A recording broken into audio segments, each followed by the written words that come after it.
అంకెలే తప్ప అభివృద్ధి కానరానటువంటి బడ్జెట్ ప్రసంగం ఇది.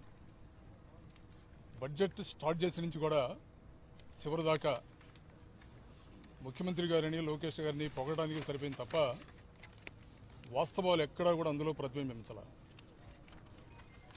ఎప్పుడైనా సరే బడ్జెట్ అనేది భవిష్యత్ తరాలకు సంబంధించినటువంటి ఆలోచనల పట్ల క్లారిటీ ఉండాలి. అన్ని రంగాలలో కూడా క్లారిటీ లేకుండా కేవలం 3,26,000 కోట్లనే అంకెలు చూస్తున్నారే కానీ రైతాంగం కానీ, మహిళలు కానీ, నిరుద్యోగులు కానీ, ఉద్యోగస్తులు కానీ, ప్రధానంగా వెనుకబడినటువంటి వర్గాలు వీళ్లకు సంబంధించినటువంటి బడ్జెట్ కేటాయింపులు ఎక్కడా కూడా సక్రమంగా జరగల. ప్రధానంగా మూలధన వ్యయం గురించి మాట్లాడేటప్పుడు అస్పష్టమైనటువంటి ఆలోచన విధానాన్ని అందులో పొందుపరిచారు. బడ్జెట్ ఎప్పుడైనా సరే రాష్ట్రాభివృద్ధికి ఉత్పాదక రంగం మీద బడ్జెట్ కనుక కేటాయింపులు జరిగితే అది నిజమైనటువంటి అభివృద్ధికి దోహదపడుతుంది. ఈ బడ్జెట్లో ఉత్పాదక రంగాన్ని పూర్తిగా విస్మరించేశారు. మాట్లాడితే ఈ ప్రభుత్వం అన్ని రంగాలలో అభివృద్ధి పదంలో నడిపిస్తామని మాట మాట్లాడుతున్నారు.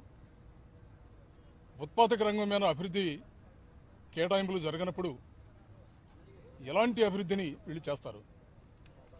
ప్రధానంగా ఇవాళ నా డిమాండ్ ఉత్పాదక రంగం మీద బడ్జెట్ కేటాయింపులు లేకుండా సంపదను సృష్టిస్తామనే మాట మీరు అలా మాట్లాడగలుగుతున్నారు?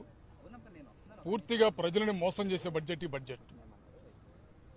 మహిళలకు సంబంధించి అరకొర నిధులు, రైతాంగాన్ని అయితే పూర్తిగా విస్మరించడం, నిరుద్యోగులకు సంబంధించినటువంటి ఎన్నికల హామీని పూర్తిగా నీరుగార్చారు. ప్రధానంగా సూపర్ 6కు సంబంధించి ఏ విషయమైనా కూడా పూర్తిగా క్లారిటీ ఇవ్వటం లేదు. మహిళలకు ఉచిత బస్సు అనేది బడ్జెట్ ప్రసంగంలోనే లేదు. నిరుద్యోగులకు 3,000 హామీ ఎక్కడా కూడా బడ్జెట్ ప్రసంగంలో రాలా.